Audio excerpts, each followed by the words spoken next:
Berani berpikir bebas. Siri ke-30. Kenapa fakta jarang mengubah kepercayaan seseorang? Secara umumnya, manusia cenderung beranggapan bahwa kebenaran dapat ditegakkan melalui penyampaian fakta, data dan hujah yang tepat. Dalam kerangka pemikiran ini, kepercayaan yang salah dianggap berpunca daripada kekurangan maklumat atau kesilapan berfikir, dan oleh itu boleh diperbetulkan melalui penjelasan rasional. Namun, realiti psikologi manusia menunjukkan gambaran yang jauh lebih kompleks.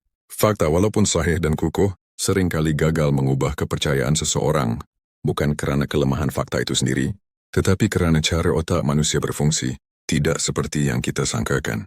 Berhadapan dengan cabaran kepercayaan yang berakar, otak bekerja dengan cara yang berbeza. Otak manusia tidak berevolusi sebagai alat penimbang kebenaran yang neutral. Ia bukan seperti mahkamah yang merumus berdasarkan fakta. Sebaliknya, ia berkembang sebagai mekanisme perlindungan diri yang bertujuan memastikan kelangsungan hidup dan kestabilan emosi. Dalam konteks ini, otak tidak semata-mata menilai sesuatu maklumat berdasarkan kebenarannya, tetapi terlebih dahulu menilai sama ada maklumat tersebut mendatangkan ancaman atau tidak. Apabila sesuatu kepercayaan dicabar, cabaran itu jarang dilihat sebagai perbezaan pandangan yang bersifat intelektual. Ia lebih kerap ditafsirkan sebagai ancaman terhadap identiti diri, ancaman terhadap rasa selamat, dan makna hidup seseorang. Akibatnya, reaksi yang muncul bukanlah penilaian rasional, tetapi tindak balas defensif yang bertujuan melindungi kestabilan dalaman. Kepercayaan memainkan peranan yang jauh lebih mendalam daripada sekadar pegangan idea. Ia terbentuk sejak awal kehidupan melalui pengaruh keluarga, pendidikan, budaya, dan persekitaran sosial. Dalam tempoh yang panjang, kepercayaan ini menjadi asas kepada cara seseorang memahami dunia dan menentukan kedudukannya dalam realiti. Oleh sebab itu, kepercayaan berfungsi sebagai sejenis harta mental, yaitu aset psikologi yang memberikan rasa kepastian, arah, dan nilai diri. Kehilangan atau keretakan terhadap kepercayaan ini bukan sekadar perubahan pendapat, tetapi boleh mencetuskan kekosongan makna dan ketidakstabilan emosi. Keadaan ini boleh diumpamakan seperti seseorang yang mendiami rumah pusaka lama.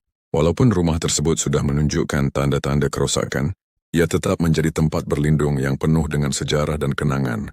Apabila rumah itu dipersoalkan keselamatannya dan disarankan untuk dirobohkan, reaksi pertama yang timbul lazimnya bukan rasa syukur, tetapi penolakan dan kemarahan. Hal ini bukan kerana penghuni rumah itu tidak menyadari kerosakan yang wujud, tetapi kerana rumah tersebut masih berfungsi sebagai simbol nilai dan pemilikan. Begitu juga dengan kepercayaan. Walaupun terdapat percanggahan dengan realiti atau bukti, kepercayaan tersebut tetap dipertahankan kerana ia memberikan rasa terpelihara dan kesinambungan identiti. Dalam keadaan sedemikian, hujah rasional seringkali gagal mencapai matlamatnya. Rasional beroperasi pada tahap kognitif, manakala kepercayaan berakar dalam emosi dan identiti. Fakta boleh dipersoalkan sumbernya, bukti boleh ditafsirkan secara terpilih, dan data boleh ditolak sekiranya ia bercanggah dengan kepercayaan sedia ada. Selagi seseorang belum bersedia secara emosi untuk menilai semula asas kepercayaannya, fakta tidak akan berfungsi sebagai alat pencerahan, sebaliknya hanya dianggap sebagai gangguan terhadap kestabilan dalaman.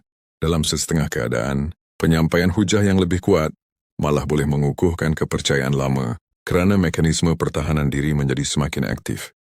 Kesimpulannya, kegagalan fakta untuk mengubah kepercayaan bukanlah petunjuk kelemahan kebenaran, tetapi cerminan kebergantungan manusia terhadap kepercayaan sebagai sumber keselamatan psikologi. Selagi kepercayaan dianggap sebagai harta yang mesti dipertahankan, kebenaran akan terus dilihat sebagai ancaman.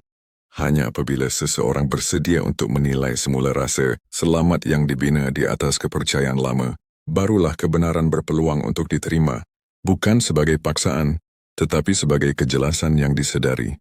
Berani berpikir bebas. Sir Moza.